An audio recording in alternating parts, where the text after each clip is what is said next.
இந்த திருமுருகாற்றுப்படை இந்த நூலை பத்தி தெரிஞ்சுக்கிறதுக்கு முன்னாடி நம்ம முருகப்பெருமானுடைய சில அம்சங்களை பத்தி அனுபவிக்கிறது சரியா இருக்கும்னு எனக்கு தோணித்து. முருகப்பெருமான் அப்படின்னு சொன்னாலே நமக்கு வள்ளி தேவயானையோட இப்படி வேல் வச்சுண்டு கையில அருள் பாலிச்சுண்டு நிக்கிற இந்த சுவாமி தான் நமக்கு எல்லாருக்கும் பெரும்பாலானவர்களுக்கு ஞாபகத்துக்கு வருவார். இதோட தாத்பரியம் என்ன அப்படின்னா, வள்ளி தேவயான அப்புறம் வேல். பாக்குறவாளுக்கு அகக்கண்ல புறக்கண்ல பாக்குறவாளுக்கு 2 மனைவியோட இருக்கார் சுவாமி அப்படின்னு தான் தெரியும். ஆனா ஞான கண்ணோட பார்த்தோம் அப்படின்னா, வள்ளியும் தேவயானையும் இச்சா சக்தி, கிரியா சக்தி இவாளுடைய அம்சம். இச்சா சக்தினா என்ன? இச்சை அப்படின்னா என்னன்னா ஆசை. ஒரு விஷயத்துக்கு ஆசைப்படுறது. கிரியா சக்தினா அந்த ஆசைய அடைய வைக்கிறதுக்கு நம்ம ஒரு முயற்சி எடுக்கிறது. கிரியா அப்படிங்கிறது சம்ஸ்கிருத பதமான கிரு அந்த தாத்துல இருந்து வந்தது. கிரியா அப்படின்னா ஒரு செயலை செய்யறது அப்படின்னு அர்த்தம். இப்போ ஒரு செயலை செய்து ஒரு ஆசையை அடைய வேண்டும். அது என்ன ஆசை அப்படிங்கறது குறிக்கிறது தான் ஞான சக்தி. அதுதான் வேல். நம்ம ஞானத்தை அடையணும். ஞானத்தை அடையணும் அப்படிங்கிற அந்த இச்சை, அந்த ஆசையை கொண்டு அதற்கான செயல்களில் நாம் ஈடுபடும் போது நாம் ஞானத்தை அடைகிறோம். அந்த முருகப்பெருமானின் அந்த வள்ளலின் பாதங்களை நாம் சரணடைகிறோம் அப்படிங்கிறத குறிக்கிறதுக்காகத்தான் வள்ளி தேவையான சமேதரரா முருகப்பெருமான் கையில வேலோட நின்னுட்டு இருக்கார். அந்த ஞானமும் எப்படி இருக்கணுங்கிறது அந்த வேலோட வடிவம் நமக்கு உணர்த்துறது. ஆழ்ந்த அகன்ற நுண்ணியனே அப்படின்னு சிவபுராணத்துல வர்ற மாதிரி நம்மளோட ஞானம், நம்மளோட புத்தி, நம்மளோட அறிவானது அகண்டு இருக்க வேண்டும், கூர்மையாக இருக்க வேண்டும், ஆழ்ந்து இருக்க வேண்டும். நம்ம எந்த ஒரு படிப்பா இருந்தாலும், எந்த ஒரு விஷயமா இருந்தாலும் மேம்போக்கா நுனிப்புல் மேயிற மாதிரி பண்ணிட்டு படிச்சுட்டு போனோம்னா அதனால எந்த புண்ணியமும் கிடையாது. அதுல இருக்கக்கூடிய விஷயங்களை ஆழ்ந்து கற்று தெளிந்து வரணும் அப்படிங்கறத குறிக்கிறது. இது உலகியல் கல்விக்கு பொருந்திதுன்னா அது செல்வத்தை கொண்டு வந்து கொடுக்கிறது. அறிவாகிய பரம்பொருள் ஆகிய பகவானை பத்தி நம்ம புரிஞ்சுக்கிறோம், பகவானை பத்தி நம்ம தெரிஞ்சுக்கிறோம் அப்படின்னு நம்ம உணர்ந்துக்கிறோம் அப்படின்னு நம்ம பண்ண ஆரம்பிச்சோம் அப்படின்னா நம்மளோட அறிவு அகன்றும் ஞானத்தின் கூர்மையோடும் நம்ம விளங்கினோம் அப்படின்னா நம்ம பகவானோட திருவடியை ஈஸியா அடையலாம். மறுபடியும் இன்னொரு கருவில் புகாத அந்த பெரும் பேற்று எல்லாருமே அதுக்குதானே ஆசைப்படுவா. முனிவர்களும் சரி, ஞானிகளும் சரி, எல்லா தபஸ்விகளும் ஆசைப்படுற ஒரே விஷயம் மறுபடியும் இன்னொரு கருவில பிறக்க கூடாது. அந்த பகவானோட சரணார வித்தங்கள்லயே எப்பவுமே இருந்துட்டு இருக்கணும். அவரோட திருவடி நிழல்லயே நம்ம இருக்கணும் அப்படின்னு தானே எல்லா ஞானிகளும் ஆசைப்படுறா. அந்த பெரும் பேற்று எல்லாருக்கும் கிடைக்கிறதுக்கு அரிதான அந்த பெரும் பேற்று நம்ம அடையணும். அந்த ஞானத்தை அடையணும்னா நம்ம ஆசைப்படணும். அந்த ஆசையை செய்யறதுக்கு, அந்த ஆசையை அடையறதுக்கு முயற்சியை செய்யணும். அந்த முயற்சி என்ன அப்படிங்கிறத காட்டக்கூடிய ஒரு நூலா இருக்கக்கூடியதுதான் இந்த திருமுருகாற்றுப்படை. முதல்ல நம்ம பாட்டுடை தலைவன் ஆகிய முருகப்பெருமானுடைய சில சிறப்புகளை எல்லாம் அனுபவிக்கலாம். நம்ம முருகா அப்படின்னு ஒரு தடவை சொல்றச்சே முருகன் கூடவே யார் யாரெல்லாம் வரான்னு பாருங்கோ. மூர்த்திகள் சேர்ந்துடுறான். எப்படி அப்படின்னு கேட்டா, மு அப்படின்னு சொல்லக்கூடிய அந்த முதல் எழுத்து முகுந்தன் அப்படின்னு சொல்லக்கூடிய திருமால சொல்லிக்கிறது. ரு அப்படிங்கிறது ஈஸ்வரர், அதாவது ருத்ரனை சொல்றது. க அப்படின்னு எதை குறிக்கிறதுனா கமலம், அதாவது தாமரையில அமர்ந்திருக்கக்கூடிய கமலன் என்று இன்னொரு பேர் கொண்ட பிரம்மாவை குறிக்கிறது. அப்ப பிரம்மா, சிவன், விஷ்ணு இவ 3 பேருமே நம்ம முருகான்னு சொல்றச்சே நம்மள காப்பாற்றுகிறார்கள். நம்மளை பெரும் பேற்று அடையறதுக்கு வழிவகுக்கிறார்கள் அப்படின்னும் சொல்லிக்கலாம். இன்னொரு காரணமும் இருக்கு. முருகு அப்படின்னா என்னன்னா ஒரு விஷயத்தை அழிக்கிறது அப்படின்னு அர்த்தம். இந்த இடத்துல எதை அழிக்கிறது அப்படின்னா நமக்கு பகைவர்கள் அழிக்கிறது. உடனே பகைவர்கள் அப்படின்னா முருகப்பெருமானோட இன்னொரு பாட்டான வள்ளிமலை சச்சிதானந்த சுவாமிகள் தொகுத்து கொடுத்த இன்னொரு பாடல் இருக்கு. அது என்னன்னா வேல்மாறல் மகாமந்திரம் அப்படின்னு சொல்லுவா. அதுல என்னன்னா துதிக்கும் அடியவருக்கு ஒருவர் கெடுக்க இடர் நினைக்கின் அவர் குலத்தை முதல் அறக்கலையும் எனக்கோர் துணையாகும் அப்படின்னு 2 வரி கொண்ட ஒரு பாடல் வரும். துதிக்கும் அடியவருக்கு இந்த பாட்டை யாரு சொல்றாலோ, துதிக்கும் அடியவருக்கு கெடுக்க இடர் நினைக்கின் அவர் குலத்தை முதல் அறக்கலையும். யார் இந்த பாட்டை படிக்கிறாளோ அவளுக்கு கஷ்டம் கொடுக்கணும்னு நினைக்கிறவாள முதல்ல அவளை அழிச்சு விடக்கூடிய பெருமான் எங்கள் முருகன் அப்படின்னு வள்ளிமலை சச்சிதானந்த சுவாமிகள் தொகுத்து வழங்கின அந்த வேல்மாறல் பதிகத்துல வரும். அந்த இடத்துல பகைவன் அப்படின்னு யார சொல்றான்னா, இன்னொருத்தர சொல்லல. வெளி ஆளுங்கள யாரையுமே அவன் குறிப்பிடல. பகைன்னு எத சொல்றான்னா, நம்மளையே தான் சொல்லிக்கிறான். எப்படின்னா, நமக்குள்ளேயே தான் இந்த பகைவர்கள் எல்லாரும் உட்கார்ந்துட்டு இருக்கா. வெளியில இருக்கிறவ பகைன்னா ஒரு பகையே கிடையாது. நமக்குள்ள இருக்கிற பகை தான் பெரிய பகை. அது என்னன்னு கேட்டா, ஆணவம், கன்மம், குரோதம், லோபம், மதம், மாச்சரியம். அதாவது நமக்குள்ளேயே கர்வம் இருக்கு, நமக்குள்ளேயே ஆசை இருக்கு. ஆசைனா பகவான் அடையணும்ன்ற ஆசை இல்ல. மத்த உலகியல் ஆசைகள் இருக்கு. அப்புறம் குரோதம். ஒருத்தர பத்தி நம்ம தவறா நினைக்கிறது, தவறா பேசுறது. லோபம், இன்னொரு இன்னொரு பொருள் மேல பிரியப்படுறது. மதம், ஒரு செருக்கு வச்சுட்டு இருக்கிறது. மாச்சரியம். இந்த 6 பகைவர்கள் நமக்குள்ளேயே தான் இருக்கா. இந்த இதனால என்ன ஆகுதுன்னா, உதாரணத்துக்கு இப்போ நமக்கு வந்து ஒரு உடம்பு சரியில்லாம போயிடுறது. டாக்டர்ட்ட போறோம். அவர் வந்து இன்னென்ன பதார்த்தங்கள் சாப்பிடாதீங்க. இந்த பொருட்கள் எல்லாம் விலக்கி வைங்க. இதையெல்லாம் எடுத்துக்கோங்க. காலையில எழுந்து நடாங்க. நடந்து வாக்கிங் போங்க. இதெல்லாம் பண்ணுங்க. இதெல்லாம் பண்ணாதீங்கன்னு நம்மளோட நலன் கருதி அவர் சொல்றாரு. நம்ம அதெல்லாம் பண்றோமா அப்படின்னு கேட்டா, அது ஒரு பெரிய கேள்விக்குறி. அதுல சிலது பண்ணுவோம், சிலதெல்லாம் விட்டுடுவோம். அது எப்படின்னா நம்ம சௌகரியத்த பொறுத்து, எது நமக்கு சௌகரியமா இருக்கோ அத மட்டும் பண்ணுவோம். சௌகரியம் இல்லாதத நம்ம விட்டுடுவோம். இப்போ நம்ம உடல் நலம் நன்னா இருக்கணும்னு டாக்டர் பரிந்துரை பண்ண ஒரு விஷயத்தையே நம்ம பண்ண மாட்டேங்கிறோம். அதுக்கு எது தடையா இருக்கு? நம்மளோட மனநிலை தான் தடையா இருக்கு. ஒரு 10 நிமிஷம் டைம் கிடைக்கிறது. அந்த சமயத்துல பகவான பத்தின ஏதோ ஒரு சிந்தனையில, ஒரு சத்சங்கத்துல இருப்போம்னு நம்ம மனசு சொல்றது. ஆனா, அத நம்ம கேட்காம வேற ஒரு விஷயத்துல நம்ம ஈடுபட்டுன்னு இருப்போம். அப்ப என்ன ஆறுது? நம்மளோட பேச்ச நம்மளையே கேட்காம போயின்னு இருக்கோம். அப்ப நமக்கு யாரு பகைவன்? நம்மள யாரானா கைப்புடிச்சு இத பண்ணாதன்னு தடுக்கிறாளா? இல்ல இத சாப்பிடாதேன்னு சொல்றாளா? இல்ல இத சாப்பிடுன்னு சொல்றாளா? எல்லாத்துக்குமே நம்ம மனசு தானே காரணமா இருக்கு. அதனால நமக்கு நம்ம தான் பெரிய பகைவன். இந்த ஆணவம், கன்மம், குரோதம், லோபம், மதம், ஆச்சரியம் இதையெல்லாம் அழிச்சு எனக்கு ஒரு ஞானத்த குடுத்து இப்போ ஒரு ஒரு அறை ஃபுல்லா இருட்டா இருக்குன்னு வச்சுக்கோங்க. ஒரு ரூம் ஃபுல்லா இருட்டா இருக்கு. அந்த அவ்ளோ பெரிய இருட்டையும் நீக்கணும் அப்டின்னா, நமக்கு அவ்ளோ பெரிய விளக்கு தேவ கிடையாது. ஒரு சின்ன தீபம் போறோம். எவ்ளோ பெரிய ரூமா இருந்தாலும் அதனுடைய இருட்ட போக்கிடும். அதே மாதிரி இந்த ஆணவம், கன்மம், குரோதம் இந்த மாதிரியான பகைவர்கள்லாம் நம்ம உடம்புல எப்படி நம்ம மனசுல எப்படி எத்தன வருஷமா இருந்துட்டு வந்தாலும், பகவானுடைய நாமத்த, பகவானோட சிந்தனைய நம்ம மனசுக்குள்ள கொண்டு வந்துட்டோம்னா, அதுதான் தீபம். அந்த தீபம் என்ன பண்ணும்? இந்த இந்த இருளை எல்லாம் விலக்கி நமக்கு ஞானத்த குடுத்து ஏன்னா இருள் விலகிடுத்துனாலே ஞானம் வந்துடும். ஏன்னா ஞானம் இருக்கு. அந்த ஞானத்த இதெல்லாம் மறைச்சுன்னு இருக்கு. இத எடுத்துட்டோம் அப்டின்னா, ஒளிஞ்சின்னு இருக்கிற அந்த ஞானம் வெளில வந்துட போகுது. அந்த ஞானம் வந்தாச்சு அப்டின்னா, பகவானோட பேற்ற நம்ம அடைஞ்சிடுவோம். யாருக்குமே கிடைக்காத அந்த ஞானத்த, அந்த சக்திய, அந்த அந்த மோன சக்திய, அந்த அந்த அந்த ஸ்வர்க்கம்னு சொல்லக்கூடிய அந்த பெரும் பேற்ற நம்ம எல்லாம் அடைஞ்சிடுவோம். அதுக்கெல்லாம் யார் துணையா இருக்கான்னா, நம்மளுடைய முருகப்பெருமான் அப்படின்னு பாட்டுடை தலைவனுடைய சிறப்பா இந்த நூல்ல வந்து சொல்லியிருக்கான்.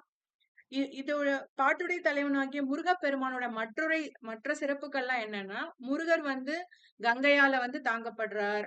இவருக்கு வந்து அதனால காங்கேயன் அப்படின்னு ஒரு பேர் இருக்கு. இவர் வந்து சரவண பொய்கையில உதிக்கிறார். அதனால இவருக்கு சரவண பவன் அப்படின்னும் இன்னொரு பேர் குடுக்குறா. கார்த்திகை பெண்கள் இது பெரும்பாலும் நம்ம எல்லாருக்குமே தெரிஞ்சதுதான். கார்த்திகை பெண்களால இவர் வளர்க்கப்படுறார். அதனால இவருக்கு கார்த்திகேயன் அப்படின்னு சொல்றா. சக்தியோடைய 6 உருவமும் ஒரு உருவமா மாறி இவர் வந்து வந்ததுனால கந்தன் அப்படின்ற பெயர் இருக்கு. மலைகள் குடிகொண்டுள்ள குமரனுக்கு சிலம்பன் அப்படின்னு பேர் இருக்கு. ஏன்னா இவர் வாழறதே ஃபுல்லா பார்த்தேன்னா மலையும் மலை சார்ந்த இடமுமா தான் இருந்துட்டு இருக்கும். அதனால இவருக்கு சிலம்பன் அப்படின்னு இன்னொரு பேர் இருக்கு. இவருக்கு விசாகன் அப்படின்னு ஒரு பேர் இருக்கு. விசாகன் அப்படின்னு சொன்னா மயில்ல சஞ்சரிக்கிறவர் அப்படின்னு ஒரு பொருள் இருக்கு. வைகாசி மாசம் விசாக நட்சத்திரத்தன்னைக்கு இப்போ நமக்கு சித்திரை மாசம் நடந்துட்டு இருக்கு. அடுத்து வைகாசி மாசம் பௌர்ணமி அன்னைக்கு இந்த விசாக நட்சத்திரம் வரும். அன்னைக்கு இவரு அன்னைக்குதான் வந்து நம்ம முருகர் வந்து அவதார தினம். அதனால அவருக்கு வந்து விசாகன் அப்படின்னு ஒரு பெயர் இருக்கு.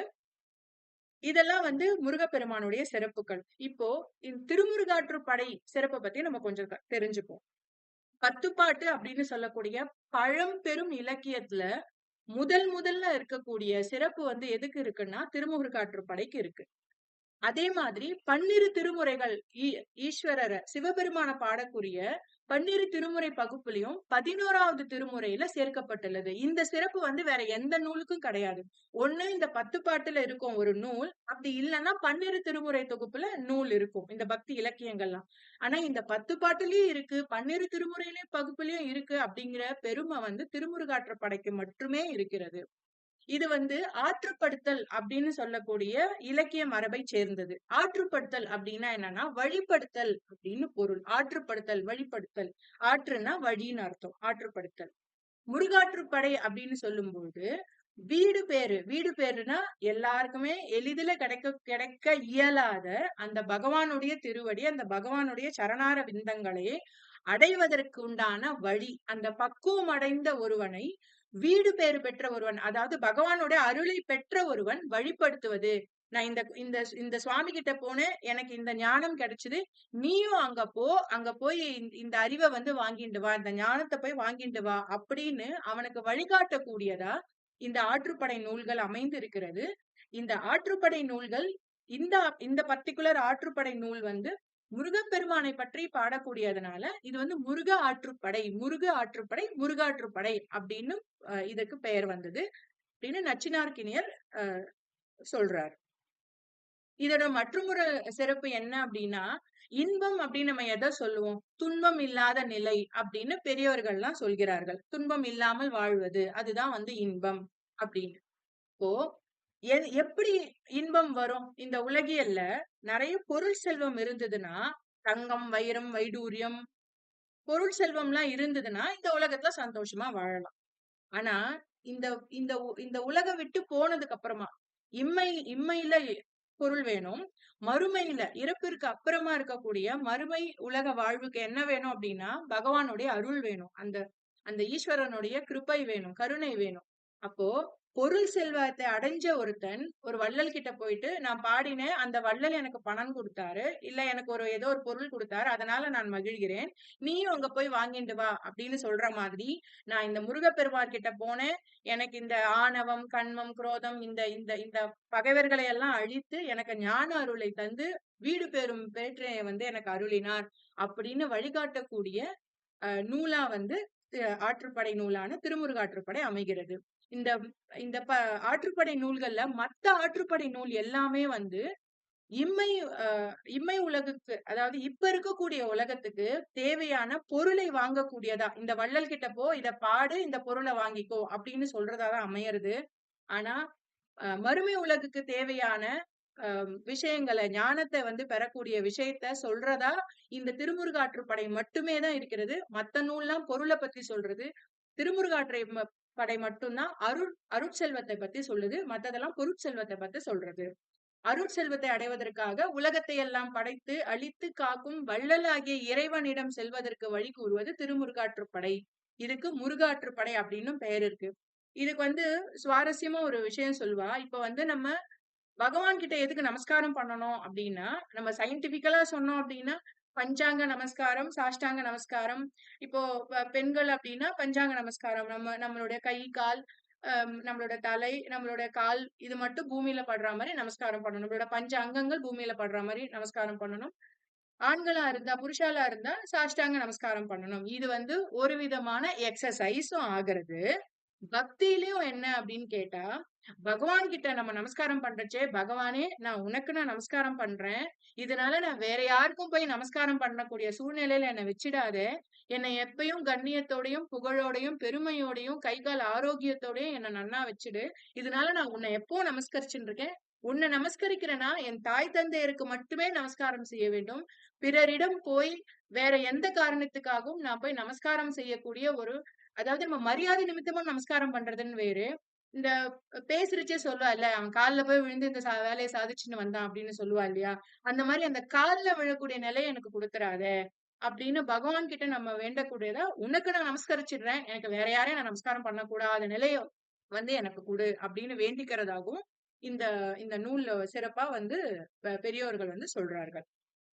இன்னொரு சிறப்பா இது என்ன சொல்றான்னா, பொருளை வந்து நம்ம யார்கிட்ட இருந்து வேணா வாங்கிக்கலாம், எந்த வழியில வேணா பெறலாம். தர்ம வழியிலயும் நம்ம பொருள் ஈட்டிக்கலாம், நிறைய பேர் அதர்ம வழியிலயும் பொருள் ஈட்டி வச்சுக்கிறா. அது தங்கறதா என்னன்றதெல்லாம் அப்புறம் கதை. பொருள வந்து எந்த வழியிலும் சம்பாதிச்சுக்கலாம். படிச்சவாளும் சம்பாதிக்கிறா, படிக்காதவாளும் சம்பாதிக்கிறா. அது பாட்டுக்கு வர்றது, அது பாட்டுக்கு போயிடுறது.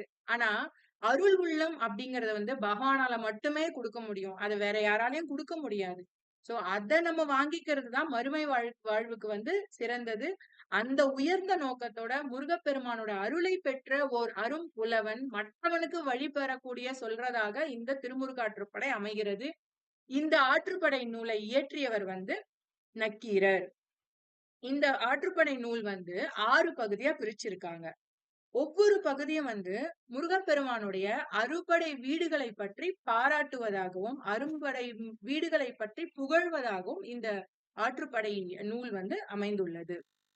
முதல் பகுதி வந்து திருப்பரங்குன்றத்தையும், 2ஆம் பகுதி திருச்சீரலைவாய் அப்படின்னு சொல்லப்படக்கூடிய திருச்செந்தூரையும், 3ஆம் பகுதி திரு ஆவினன்குடின்னு சொல்லக்கூடிய பழனிய பத்தியும், 4ஆம் பகுதி திருவேரகம்னு சொல்லக்கூடிய சுவாமிமலையை பற்றியும், 5ஆம் பகுதி குன்றுதோர் ஆடல் அப்படின்னு சொல்லக்கூடிய திருத்தணி மலையை பற்றியும், 6ஆம் பகுதி பழமுதிர் சோலை இந்த இடத்தை பத்தியும் சொல்லக்கூடியதா இந்த திருமுருகாற்றுப்படை நூல் அமைந்துள்ளது. இதை முதல்ல யாரு நமக்கு கொண்டு வந்து குடுக்குறா அப்படின்னு பார்த்தோம்னா, இது வந்து சங்க காலத்து நூல். 1834வது வருஷம் சரவண பெருமாள் ஐயர் அப்படிங்கிறவர் தான் வந்து இத பதிப்பிக்கிறாரு. அச்சு வடிவில வந்து பதிப்பிக்கிறார். அப்புறம் 1889வது வருஷம் உவே சாமிநாத ஐயர், இவர் வந்து தமிழ் தாத்தான்னு நம்ம எல்லாராலையும் ரொம்ப சந்தோஷமா கூப்பிடக்கூடிய உவே சுவாமிநாத ஐயர், இவராலதான் தமிழ்ல வந்து இருக்கக்கூடிய பல நூல்கள் வந்து காப்பாற்றப்பட்டிருக்கிறது. பல நூல்கள் வந்து நமக்கு இன்னைக்கு நம்ம படிக்கிறோம், நம்ம தெரிஞ்சுக்கிறோம் அப்படின்னா அதுக்கு நம்ம எல்லாருமே இவருக்கு உவே சுவாமிநாதர் ஐயர் அவர்களுக்கு வந்து நம்ம பெரிய கடமைப்பட்டிருக்கோம். அவர்களோட பதிப்பான பத்துப்பாட்டு இலக்கியத்துல திருமருகாற்றுப்படை வந்து முதல் நூலா இடம் பிடிச்சிருக்கு. இன்னும் சில பேரும் கூட இந்த நூலை வந்து வெளியிட்டிருக்கா. ஆனா பிரதானமா இவ 2 பேரையும் தான் வந்து இப்போ நம்ம கையில இருக்கக்கூடிய இந்த அச்சு வடிவத்துக்கு வந்து காரணமா நூல்கள் எல்லாம் குறிப்பிட்டிருக்கா. இத பாடியவர் வந்து நக்கீரர். இவரோட இயற்பெயர் வந்து என்னன்னா கீரன். இவர் வந்து மதுரை கணக்காயனார் அவருடைய மகர். இவர் யார பத்தி பாடியிருக்கார் அப்படின்னா முருகப்பெருமானை பத்தி பாடியிருக்கார் இந்த நூல்ல. இது வந்து பாடான் திணை அப்படிங்கிற நூல் வகையை சார்ந்தது. துறை வந்து ஆற்றுப்படை பகுதியை சார்ந்தது. ஆற்றுப்படுத்தலாகிய துறையை சார்ந்தது. இதனோட பாவகை வந்து ஆசிரியப்பா. வெண்பா ஆசிரியப்பான்னு நம்ம தமிழ் இலக்கியத்துல குறிப்பிட்டிருக்க மாதிரி இந்த பாவகை வந்து ஆசிரியப்பா. மொத்தம் 317 அடிகள் கொண்டது. அதாவது 317 லைன்ஸ் இந்த திருமுருகாற்றுப்படையில இருக்கு. இவர் வந்து மதுரையை சேர்ந்தவர். இவரோட தந்தை பெயர் வந்து கணக்காயனர். இவர் மொத்தம் 37 பாடல்கள், அதாவது 37 விதமான நூல்கள் இவர் வந்து பாடதா சங்க நூல் தொகுப்புல குறிப்பிட்டிருக்கா. இவரோட காலம் வந்து கிமு 3ஆம் நூற்றாண்டு அப்படின்னு சொல்லப்படுது. நக்கீரருடைய பெருமை வந்து ரொம்ப வேகமா பார்த்துடலாம். கடைச்சங்கத்துல இருந்த தமிழ் புலவர்கள் எல்லாருமே கிட்டத்தட்ட 49 பேர் இருக்கா. அவ எல்லாருமே பெரும் புலமை பெற்றவர்கள். ஒருத்தருக்கு ஒருத்தர் சளைச்சவா கிடையாது. ஏன்னா அவெல்லாம் வந்து ஞானத்தை பெற்றவ. அதாவது கூர்ந்த அறிவு, ஆழ்ந்த அறிவு, அகன்ற அறிவை கொண்டவ அவெல்லாம். அவர்களுக்கெல்லாம் ஒருத்தர் தலைவரா இருக்கணும்னா, இப்போ சாதாரணமா இருக்கிறவாளுக்கு தலைவரா இருக்கிறதுங்கிறது பெரிய விஷயம் கிடையாது.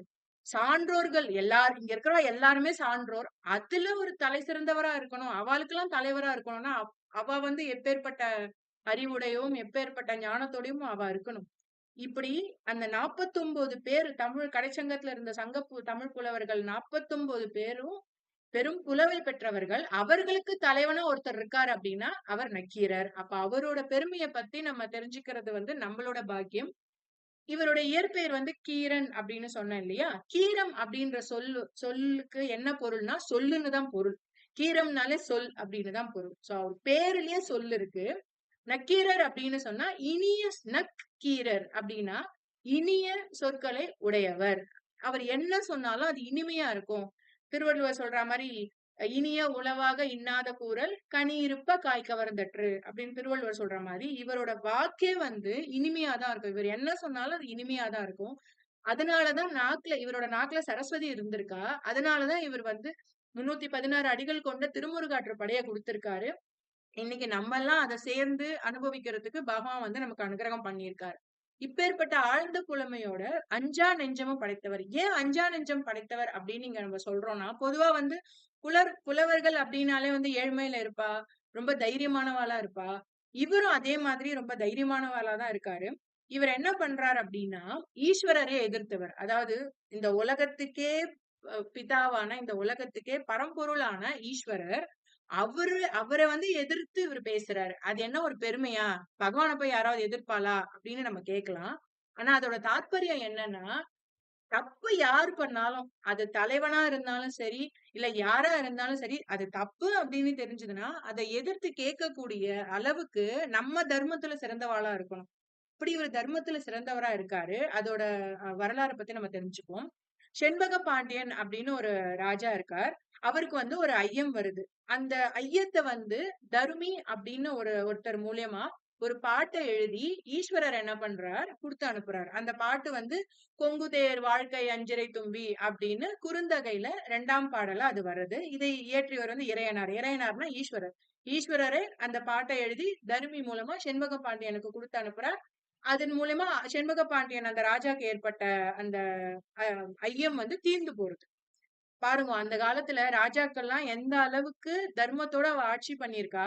அவாளுக்கு ஒரு சந்தேகம்னா பகவானே வேற ஒருத்தர் மூலமாவாவது வந்து அவளோட சந்தேகத்தை எல்லாம் தீர்த்துட்டு போறா. அந்த அளவுக்கு அவ வந்து தர்மத்தோட அவ ஆட்சி பண்ணியிருக்கா. அம் சிவன் பாடின பாடல்லயே வந்து குற்றத்த கண்டு, அவர் தன்னோட நெற்றிக்கண்ணை திருப்பினும் குற்றம் குற்றமே. இது இது வந்து நம்மளோட நெறைய வசனத்துலலாம் இத நம்ம கேட்டிருப்போம். நெற்றிக்கண் திறப்பினும் குற்றம் குற்றமே அப்படிங்கிறது. அத வந்து சொன்னவர் யாருன்னா, நம்மளோட நக்கீரர். இந்த அஞ்சாத நெஞ்சோட வந்து சிவன் கிட்ட வாதாடுறாரு. இப்போ அந்த பாடல்ல இருக்கக்கூடிய சொற்குற்றம், பொருட்குற்றம் அதையெல்லாம் சொல்லி பகவான் கிட்ட வந்து அவரு புரிய வைக்கிறார். ஒரு கட்டத்துல வந்து பகவானுக்கு கோவம் வந்துடுறது. அவரோட நெற்றிக் கண்ண திறந்து அவர வந்து எரிச்சுடுறார். அந்த அதுக்கப்புறம் என்ன பண்றாரு, திருப்பி அவர் பகவான் கிட்ட வேண்டிக்கிறார். பகவான் வந்து சாப விமோசனம் தரார். "நீ போய் என்னோட பாடல்களை எல்லாம் போய் எல்லா இடத்துலயும் போய் பாடு" அப்படின்னு சொல்றார். அப்போ சிவ பூஜை போய் பண்ணு அப்படின்னு சொல்றார். அப்புறமா என்ன ஆகுது, இவருக்கு தன்னோட உடம்பு திரும்ப வருது. ஆனாலும் அந்த நெற்றிக்கண்ணோடைய உஷ்ணம் தாங்க முடியாம, நெற்றிக்கண்ணோடைய அந்த அந்த அந்த உஷ்ணத்த தாங்க முடியாத அவர் உடம்புலலாம் வந்து நெறைய தீக்காயங்கள்லாம் ஏற்பட்டுருது. அதனால என்ன பண்றார், சுவாமி கிட்ட போயிட்டு, நான் என்ன பண்ணட்டும்? என் உடம்புல இன்னும் தீக்காயம் இருக்கேன்னு கேட்கிறார். அதுக்கு தான் போய் நீ சிவ பூஜை பண்ணு. கொஞ்சம் கொஞ்சமா உன்னுடைய இது சரியா போயிடும் அப்படின்னு சொல்றார். சோ இப்ப அத அத ப இப்படிதான் வந்து திருமுருகாற்றுப்படை வரப்போறது. இப்ப எப்படின்னா, இப்போ வந்து திருமுருகாற்றுப்படைய வந்து இவர் எப்போ பாட ஆரம்பிக்கிறார் அப்படின்னா, அந்த கதைய நான் சொல்றேன். அதுக்கு முன்னாடி இந்த இந்த திருமுருகாற்றுப்படைய படிக்கிறதுனால என்ன பலன் நம்ம தெரிஞ்சுருவோம். இப்போ நம்ம விஷ்ணு சஹஸ்ரநாமம் படிக்கிறச்சே அதுல வந்து பலஸ்துதி இருக்கு. லலிதா சஹஸ்ரநாமம் படிக்கிறச்சே பலஸ்துதி இருக்கு. ஆனா அது வந்து பெரும்பாலும் அது பாராயணத்துல அது இருக்கிறது இல்ல. விஷ்ணு சஹஸ்ரநாமம் படிக்கிறச்சே பலஸ்துதி வந்துடுறது. லலிதா சஹஸ்ரநாமத்துக்கு இருக்கு. ஆனா அது நம்ம சொல்லிக்கிறது இல்ல. நம்ம ஸ்ரீ லலிதாம்பிகை நமக அதோட நம்ம முடிச்சுக்கிறோம். எல்லாத்துக்குமே வந்து ஒரு பலஸ்துதி அப்படின்னு ஒண்ணு இருக்கும். அந்த பாராயணத்த பண்றதுனால என்ன பலன் அப்படிங்கிறது, அவாளே வந்து சொல்லியிருப்பா. அத பாடுறவாளே, அத எழுதுறவாளே சொல்லி வச்சிருப்பா. ஆனா, திருமுருகாற்றுப்படைக்கு எழுதின நக்கீரர் வந்து எந்த ஒரு பலஸ்துதியும் அவர் சொல்லல. ஆனா இத நம்ம நுட்பமா புரிஞ்சுட்டோம் அப்படின்னா, நம்ம இத தெரிஞ்சுக்கலாம். உதாரணமா, நம்மள எல்லாம் வந்து ரட்சிச்சுன்னு இருக்க மகா பெரியவா, அவ சுவாமி வந்து திருமுருகாற்றுப்படைய பத்தி ஒரு நூல்ல வந்து குறிப்பிட்டிருக்காரு. என்ன அப்படின்னா, அ இவரு வானதி பதிப்பகம் அப்படின்னு நமக்கெல்லாம் ரொம்ப நன்னா தெரிஞ்ச அதோட பதிப்பக உரிமையாளர் வந்து அவரோட பேர் வந்து திருநாவுக்கரசர். வானதி திருநாவுக்கரசர் அப்படின்னு அவர எல்லாரும் சொல்லுவா. அவருக்கு வந்து அவரோட தமக்கைக்கு வந்து சித்த சுவாதீனம் இல்லாம போயிடுறது. இப்போ அ என்ன பண்றது அப்படின்னு அவரு யோசிச்சுட்டு இருக்கிறச்சே, பெரியவாள போய் தரிசனம் பண்ணிட்டு வரலாம். நமக்கு ஒரு வழி கிடைக்கும். அப்படின்னு போய் பெரியவாள்ட்ட நமஸ்காரம் பண்ணி, தன்னோட கஷ்டத்த சொல்லி ஒரு வழி கேட்கிறார். அப்போ பெரியவா வந்து அவர்கிட்ட சொல்றார், "நீ திருமுருகாற்றுப்படை இந்த இந்த 316 அடி இருக்கிற இந்த திருமுருகாற்றுப்படைய நித்தியமும் பாராயணம் பண்ணிட்டு வா. தினமும் சொல்லிட்டு வா. இதனால உன்னோட சித்த சுவாதீனம், மனநிலை சரியில்லாம போயிருக்கக்கூடிய இந்த நிலை உன்னோட தங்கைக்கு வந்து சரியாகும்." அப்படின்னு சொல்றார். அவரும் ரொம்ப பக்தியோடைய பெரியவாளோட வார்த்தைய வந்து ஆக்ஞையா ஏற்றுண்டு, நித்தியமும் அவர் வந்து அத பாராயணம் தன் தங்கைக்காக சொல்லிண்டு வரார். ஒரு சில காலத்துக்கு அப்புறமா அவளோட தங்கை வந்து அந்த சித்த சுவாதீனத்திலிருந்து விடுதலையாகி நல்ல நிலைமைக்கு, நல்ல ஞானத்தை வந்து பகவான் வந்து அவளுக்கு வந்து அருள்றாரு. அதனால இதுல இருந்து நம்ம என்ன தெரிஞ்சுக்கிறோம் அப்படின்னா, இன்னைக்கு நமக்கு வந்து நம்மளால வந்து சரி பண்ண முடியாத ஒரு விஷயமா இந்த மனது அப்படின்னு இருக்கு. இப்ப எல்லாரும் தியானம் பண்ணுங்கன்னு சொல்றா, யோகா பண்ணுங்கன்னு சொல்றா, மனச வந்து ஒரு இடத்துல குவிச்சு வச்சுக்கோங்க அப்படின்னு சொல்றா. ஆனா இன்னைக்கு இருக்கக்கூடிய சூழ்நிலையில நம்ம ஓடின்னு இருக்கோம். நமக்கு வந்து பலவிதமான சிந்தனைகள் நம்ம மனசுக்குள்ள ஓடின்னு இருக்கு. இப்ப நம்ம பேசிட்டே இருக்கிறச்சே கூட நம்ம இந்த விஷயத்த பத்தி இந்த இந்த ஒரு நல்ல ஒரு சத்காரியத்த பத்தி பேசிட்டு இருக்கோம். ஆனா நம்ம மனசு வேற ஒண்ண பத்தி கூட யோசிச்சுட்டு இருக்கும். அப்போ இந்த இந்த மனத வந்து அடக்கணும். இத வந்து நம்ம கட்டுப்படுத்தணும். சித்த சுவாதீனம்னா உடனே நம்ம பைத்தியம்ன்ற லெவலுக்கெல்லாம் கூட வேண்டாம். நம்ம மனசு வந்து ஒரு முழுகப்படுத்தாம இருந்துட்டு போறதே ஒரு விதமான கஷ்டம் தானே. நம்ம மனது ஒருமுகப்படணும். அது ஒருமுகப்படுத்திடுத்துனாலே எல்லா காரியமும் சித்தி ஆயிடும். எல்லா நல்ல விஷயங்களும் நமக்கு சித்தி ஆயிடும். அதுக்கு நம்ம இந்த திருமுருகாற்றுப்படைய நித்தியமும் பாராயணம் பண்ணினோம் அப்படின்னா, இந்த 316 லைன நம்ம தினம் சொல்லிண்டே வந்தோம் அப்படின்னா, நமக்கு வந்து நம்மளோட மனசுல வந்து ஒரு ஸ்திரத்தன்மை ஏற்படும். நம்ம புத்தி வந்து நன்னா இருக்கும். நம்மளோட சிந்தனைகள் தெளிவா இருக்கும். நம்ம சிந்தனைகள் தெளிவா இருந்ததுனாலே நம்ம செய்யக்கூடிய செயல்கள் வந்து சிறப்பா இருக்கும் அப்படின்னு மகா பெரிவா நமக்கு அனுகிரகம் பண்றா. இப்போ நம்ம இந்த இந்த நூல் பிறந்த இந்த சிறப்ப பத்தி தெரிஞ்சுப்போம். நக்கீரர் என்ன பண்றார், அந்த சிவபூஜை பண்றதுக்காக ஈஸ்வரர் கிட்ட இருந்து நமஸ்காரம் பண்ணிட்டு வந்து, சிவபூஜை பண்றதுக்காக ஒரு தடாகத்து ஒரு ஆற்றங்கரையில உட்கார்ந்து பூஜை பண்ணிட்டு இருக்கார். அந்த ஆத்தோரமா ஒரு மரம் இருக்கு. அந்த மரத்திலிருந்து ஒரு இலை என்ன ஆகுதுன்னா, பாதி இலை அந்த மணல் வெளியிலயும், பாதி இலை அந்த தண்ணீலயும் விழுந்துடுறது. அந்த அதாவது பாதி நனைஞ்சு போயிடுத்து, பாதி நனையாம தரையில இருக்கு. இத அவர் பார்க்கிறார். அந்த அந்த தண்ணீல விழுந்த பகுதி வந்து மீனா மீனா மீனா மாறுறது. தண்ணீல விழாம இந்த நிலத்துல விழுந்த இந்த பகுதி, மணல்ல விழுந்த அந்த பகுதி பறவையா மாறுறது. ஒண்ணு அந்த பறவையா மாறின பகுதி மேல் நோக்கி இழுக்கிறது. மீனாக மாறின அந்த பதவி கீழ்நோக்கி மீனாக மாறின அந்த அந்த பாதி இலை வந்து கீழ்நோக்கி இழுக்கிறது. இது மீன் நீருக்குள்ள இழுக்க, அது இதுக்கு மேல வந்து இழுக்க, இந்த மாதிரி இழுத்துட்டு பார்த்துட்டே இருக்காரு. அப்ப அவரோட சிந்தனை வந்து சிவபூஜையில ஒன்றி போகாம அந்த காட்சியில போய் அவரோட மனசு வந்து லயிச்சிடுறது. இவர் பண்ண வந்த வேலை சிவபூஜை, அத மறந்துட்டார். ஆனா அந்த காட்சியில போய் அவரோட மனசு ஒன்றி போயிடுறது. இதுதான் வந்து நம்ம வந்து பூஜை பண்றச்சே வந்து நம்ம ஸ்ரத்தையோட பூஜை பண்ணணும்.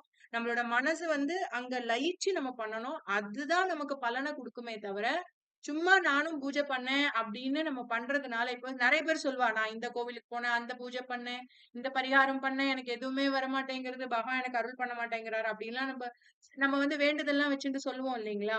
அது வந்து ஏன் அப்படி அதுக்கு பலன குடுக்காம போறது அப்படின்னா, அந்த தபஸ் இல்லாம போறதுதான். தபஸ் அப்படின்னா என்னன்னா, உடனே நம்ம வந்து கைய மேல கூப்பிண்டு ஒரு இடத்துல போய் அன்ன ஆகாரம் எதுவும் இல்லாம கால தூக்கி வச்சுண்டு, ஏதாவது ஒரு சுவாமியோட மந்திரத்த உச்சரிக்கிறது அப்படிங்கிற பொருள் கிடையாது. கலியுகத்துல அப்படி சொல்லப்படல. நம்ம மனசு அந்த எந்த பகவான பூஜை பண்றோமோ, இப்ப லலிதா சஹஸ்ரநாமமோ, விஷ்ணு சஹஸ்ரநாமமோ, கந்தசஷ்டி கவசமோ சொல்றச்சே, அந்த ஒரு பகவான பத்தி மட்டுமே நினைச்சுண்டு, அவர பத்தி மட்டுமே நம்ம சிந்தனை பண்ணிட்டு இருந்தோம்னா, அதுதான் தபஸ். ஒரு நிலையில் இருத்தல் அப்படிங்கிறது தான் தபஸ் அப்படிங்கிறதுடைய அர்த்தம். இங்க அவரோட தபஸ் இந்த இடத்துல குறைஞ்சு போயிடுறது. ஏன்னா, அவரோட மனசு ஒரு நிலையில இல்ல. சிவபூஜையில இல்ல. அந்த செயல்ல இருக்கு. இப்ப அந்த செயல்ல இருக்கிறதுனால என்ன ஆயிடுதுன்னா, அங்க வந்து கர்க்கிமுகி அப்படின்னு ஒரு பூதம் வந்து உட்கார்ந்துட்டு இருந்தது. அந்த ஆற்றங்கரையில. கர்க்கிமுகி அப்படின்னா என்னன்னா, கர்க்கி அப்படின்னா சம்ஸ்கிருத பதம் வந்து குதிரை அப்படின்னு அர்த்தம். குதிரை போன்ற முகத்தை உடைய ஒரு பூதம் அங்க உட்கார்ந்துட்டு இருந்தது. இது வந்து ஒரு விதமான நல்ல பூதம்னே சொல்லலாம். பொதுவா பூதம் அப்படின்னாலே கெட்டதுன்னு தானே சொல்லுவா. குழந்தைங்கள எல்லாம் பயமுறுத்துறதுக்கு சொல்லுவா இல்லையா பூதம்னா. பட் இது வந்து ஒரு விதமான நல்ல பூதம். ஏன் அப்படி சொல்றேன்னா, யார் யாரெல்லாம் சிவபூஜைய சரியா பண்ணலையோ, அவாளையெல்லாம் இது புடிச்சுண்டு போய் ஒரு ரூம்குள்ள அடைச்சு வச்சிடும். அப்போ இது நல்ல பூஜையா, கெட்ட பூஜையா? இது இது வந்து நல்ல பூதமா, கெட்ட பூதமா அப்படின்னா, சரியா பூஜை பண்றவாளுக்கு இது நல்ல பூதம் ஆயிடுறது. மனச பகவான் கிட்ட வைக்காம பூஜை பண்றவாளுக்கு இது கெட்ட பூதமா மாறி போயிடுறது. சோ அதே மாதிரி இந்த இயற்கையின் வினோதம் பாதி மேல இழுக்க பறவையா மாறி, பாதி கீழ மீனா மாறி இழுக்க, இந்த இயற்கையோட வினோத செயல பார்த்து இவர் கவனம் சிதறி போயிடுறது. அதுவும் எப்ப? சிவபூஜையில. அதனால ஏற்கனவே 999 பேர வந்து இந்த பூதம் வந்து புடிச்சு அடைச்சு வச்சிருக்கு ஒரு ரூம்குள்ள. அதோட சங்கல்பம் என்னன்னா, 1000 பேர் வந்தா நான் சாப்பிட்டுடுவேன் அப்படிங்கிறது. மேபி அதுக்கு வந்து 1000 1000 இப்போ நம்ம கூட எனக்கு 2 தோசை போறோம், 2 சப்பாத்தி போறோம்னு நம்ம சாப்பிடுவோம்ல. அந்த மாதிரி இதுக்கு வந்து 1000 பேர் வந்தா தான் இதுக்கு பசி போகும் போல இருக்கு. அதனால இது 999 பேர் அடைச்சு வச்சிருக்கு. 1000மாவது ஒரு ஆள் வந்துரட்டும். அவன வந்து நான் எல்லாருமா சேர்த்து அந்த 1000 பேரையும் சாப்பிட்டுடுறேன். அப்படின்னு ஒரு சங்கல்பத்தோட அது உட்கார்ந்துன்னு இருக்குது. கரெக்ட்டா 1000மாவது ஆளா நக்கீரர் நக்கீரர் பெருமானார் வந்து அந்த கற்கிமுகி பூதத்துக்கிட்ட அகப்பட்டு நுடுறார். இதுல இருந்து நம்ம என்ன புரிஞ்சுக்கிறோம் அப்படின்னா, நம்ம வந்து நம்மள சுத்தி கற்கிமுகி பூதம் இருக்கான்னு நமக்கு தெரியல. ஆனா, நம்ம நம்ம செய்யக்கூடிய செயல்கள் வந்து பலன தரணும் அப்படின்னா, சிந்தனை வந்து அந்த செயல்ல இருக்கணும். அப்பதான் அந்த செயல் வந்து சிறப்பாகும் அப்படிங்கிறத நமக்கு நக்கீரர் பெருமானார் வந்து உணர்த்துறார். இப்போ அந்த 1000 பேரையும் அந்த பூதம் சாப்பிட போடுது. அது என்ன பண்றதுன்னா, "நீங்க 1000 பேரும் ரெடியா இருங்கோ. நான் போய் குளிச்சுட்டு வந்து உங்கள எல்லாம் சாப்பிடுறேன்." அப்படின்ட்டு அது போறது. இந்த 999 பேரும் என்ன சொல்றான்னா, "ஏன்பா, நாங்க தான் ஏதோ தப்பு பண்ணிட்டு இங்க வந்துட்டோம். நீ ஏன்பா வந்த?" அப்படின்னு நக்கீரர் பெருமானார கேட்கிறா. இவரு வந்து தன்னை காப்பாத்த வந்திருக்காரு அப்படின்னு புரியல. ஆனா வந்து இவர வந்து திட்டுறாரு. "நீ நீ வராம இருந்திருந்தா 999 பேரோட முடிஞ்சு போயிருக்கும். இந்த பூதமும் எங்கள சாப்பிட்டுருக்காது. நாங்க பாட்டுக்கு இருந்துருப்போம்." அப்படின்னு எல்லாரும் நக்கீரர வந்து சொல்லின்னு இருக்கா. அப்ப என்ன பண்றாரு அப்படின்னா, தன்னுடைய மனதுல இருக்கக்கூடிய முருகப்பெருமான நினைச்சு ஒரு பாடல் பாடுறார். கிரவுஞ்ச மலையில அடைச்சு வச்சிருந்த அரக்கர்களையே தன்னோட வேலாயுதத்தால எல்லாரையும் அடிச்சு அந்த மலைய பிளந்து எம்பெருமானார் முருகன் வந்து எல்லாரையும் காப்பாற்றுகிறார். அதே மாதிரி நம்மளையும் வந்து காப்பாத்துவார் அப்படின்னு சொல்லிட்டு, நீங்க எல்லாம் அச்சம் கொள்ளாதீர்கள் அப்படின்னு சொல்லிட்டு, நக்கீரர் வந்து முருகப்பெருமானார பத்தி அந்த பூதம் அடைச்சு வச்சுட்டு இருக்க அதே இடத்திலேயே பாடுறார். அவனுடைய முருகப்பெருமானுடைய அறுபடை வீடுகளையோட பெருமையும் பாட ஆரம்பிச்சுடுறார். இதுல மனமும் வந்துதான் முருகப்பெருமான் வந்து போரிட்டு அந்த கற்கிமுக பூதத்தை வென்று 1000 பேரையும் வந்து சிறையிலிருந்து விடுவித்து அந்த பூதத்தையும் கொன்று எல்லாரையும் வந்து காப்பாற்றுகிறார் அப்படிங்கிறது தான் இந்த புராணம். இது வந்து 10 பாட்டுன்னு சொல்லக்கூடிய நூல்கள்ல முதலில் வைக்கப்படுகிறது. 16வது திருமுறையில் சேர்க்கப்பட்டுள்ளது. ஆற்றுப்படுத்தலில் வழிப்படுத்தல் என்று பொருள்படுகிறது. இப்போ நம்ம வந்து ஒரு ஒரு அ நக்கீரர் பெருமானார் அருளிய இந்த ஆ 6 ஸ்தலங்கள பத்தியும் நம்ம பார்க்கலாம். முதல் ஸ்தலம் வந்து திருப்பரங்குன்றம் அப்படின்னு சொல்லக்கூடிய மூலாதார ஸ்தலம். இந்த மூலாதார ஸ்தலத்தின் பெருமைய முதல்ல நம்ம தெரிஞ்சுப்போம். அதுக்கப்புறமா இதனுடைய பொருள் இந்த பாட்டினுடைய பொருள் நம்ம தெரிஞ்சுக்கலாம். ஒவ்வொரு வருஷமும் ஒரு தடவ தான் வந்து சூரசம்ஹாரம் மற்ற அறுபடை வீடுகள்ல நடக்கும். ஆனா, திருப்பரங்குன்றத்துல மட்டும் இந்த சூரசம்ஹார வைபவம் வந்து 3 தடவ நடக்கும். எப்பப்ப அப்டின்னா, ஐப்பசி மாசத்துல கந்தசஷ்டி விழா அப்பயும், தை மாசத்துல நடக்கக்கூடிய தெப்பத் திருவிழா அப்பவும், பங்குனி மாத பெருவிழா போதும் இந்த 3 தடவையும் சூரசம்ஹாரம் இங்க நடைபெறுகிறது. ஆடு, மயில், யானை, சேவல் அப்படின்னு 4 வாகனம் இருக்கு இவருக்கு. பொதுவா வந்து மயில், சேவல் அப்படிதான் வந்து வாகனமா நம்ம சொல்லுவோம் முருகருக்கு. இங்க வந்து ஆடும் இருக்கு, யானையும் இருக்கு.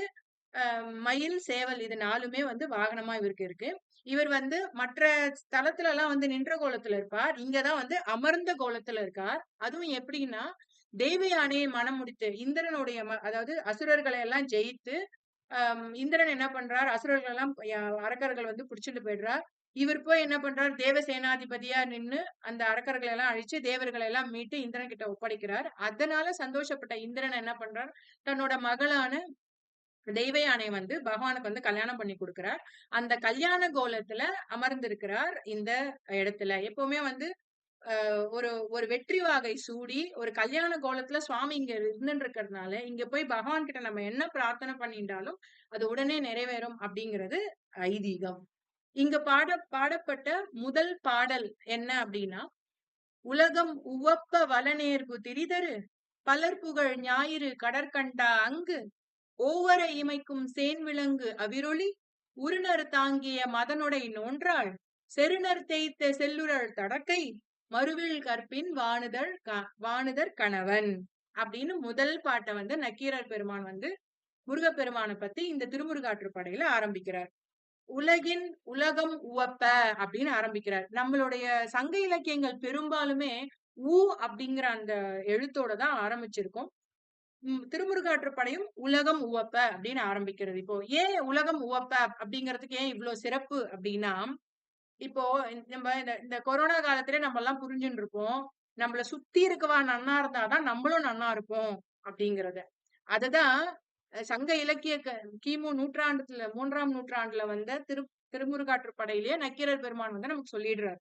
உலகம் உவப்ப, உலகம் ஃபுல்லா சந்தோஷமா இருக்கணும், உலகத்துல இருக்கிற எல்லா உயிர்களும் மகிழ வேண்டும், அப்படி மகிழுமாறு வலப்பக்கமா உலகம் உவப்ப வலநேர்பு திரிதரு, வலநேர்புனா வலப்பக்கமா உதிக்கிறார். யார் உதிக்கிறார்?